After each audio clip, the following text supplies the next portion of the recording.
આણંદની બોરસદ ચોકડીથી દબાણો દૂર કરવા માટે કલેક્ટરે વધુ 10 દિવસનો સમય આપ્યો, જેથી ઝૂંપડપટ્ટીવાળા વધુ રાહત મળી રહે।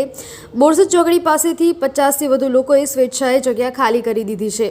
આણંદ બોરસદ ચોકડીથી સોજિત્રા માર્ગ પર આવેલા 371 ગેરકાયદેસર કાચા પાકા દબાણો દૂર કરવા માટે સિટી સર્વે કચેરી દ્વારા નોટિસ પાઠવીને સ્વેચ્છાએ દબાણ દૂર કરવા તાકીદ કરવામાં આવી હતી, જે બાબતે સ્થાનિક રહીશોએ હાલમાં સ્વેચ્છાએ દબાણ દૂર કરવાની કામગીરી હાથ ધરી છે, તેમજ તંત્ર પાસે જગ્યા ખાલી કરવા માટે મુદત માંગી હતી, જેથી કલેક્ટરની સૂચના મુજબ 10 દિવસનો વધુ સમય આપવામાં આવ્યો છે।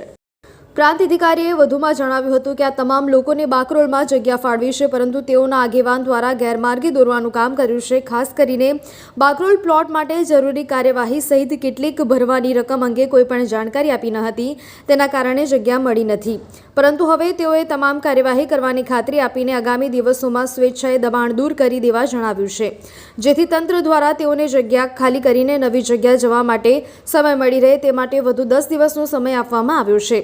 અત્યાર સુધીમાં 50 વધુ લોકોએ સ્વેચ્છાએ જગ્યા ખાલી કરી દીધી છે। જો કે 10 દિવસ બાદ તપાસ કરીને જો કોઈ જગ્યા ખાલી નહીં કરી હોય તો તાત્કાલિક દબાણો દૂર કરી દેવામાં આવશે।